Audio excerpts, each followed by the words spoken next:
La cérémonie des Césars sera évidemment forte en émotions. Le vendredi 25 février prochain, Antoine Decaune sera une nouvelle fois aux manettes de la grand-messe du cinéma français, la 47e. Si on connaît les noms des nommés dans les différentes catégories, le maître de cérémonie a levé le voile sur les hommages attendus. Comme on pouvait s'y attendre, la mémoire de Gaspard Ulliel, tragiquement décédé dans un accident de ski au mois de janvier, sera honorée. Sa mort est une tragédie terrible, a expliqué l'animateur dans les colonnes de Télécable Sat Hebdo.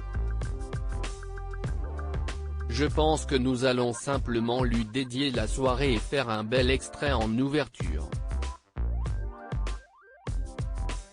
L'hommage qui sera rendu à Gaspard Ulliel, acteur doublement césarisé, sera quelque chose de sobre, de digne, à son image. Un hommage est aussi prévu pour Jean-Paul Belmondo et pour les autres disparus de l'année, comme Bertrand Tavernier ou Jean-Jacques Benet, a ajouté Antoine Decaune auprès de nos confrères. Au César 2022, Gaspard Ulliel sera présent dans l'esprit de sa dernière compagne. Séparé dans la plus grande discrétion de Gaëlle Pétry, la mère de son fils Orso, le comédien de 37 ans avait retrouvé l'amour dans les bras de Vicky Krieps. Et l'actrice est en lice pour décrocher son premier César puisqu'elle est nommée dans la catégorie de la meilleure actrice dans un second rôle pour sa performance dans le film Serre-moi fort de Mathieu Amalric. À la cérémonie, elle sera confrontée à plusieurs autres grandes comédiennes qui rêvent elles aussi de remporter la statuette. César 2022, qui est la présidente du jury?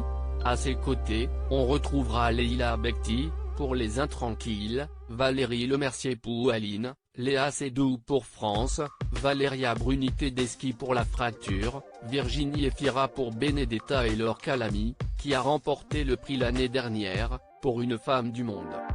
Quant à la cérémonie en elle-même, on ne connaît pas encore les détails.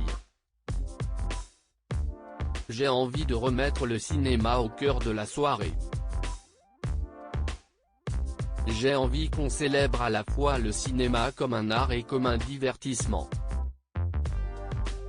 J'ai envie qu'il y ait de l'émotion, du rire. Le cocktail idéal que j'imagine au César, assurait simplement Antoine Decaune. Pour succéder à l'acteur, réalisateur et scénariste Roche Dizem, l'Académie des arts et techniques du cinéma a choisi la réalisatrice et scénariste Danielle Thompson pour présider cette cérémonie. Loading Widget.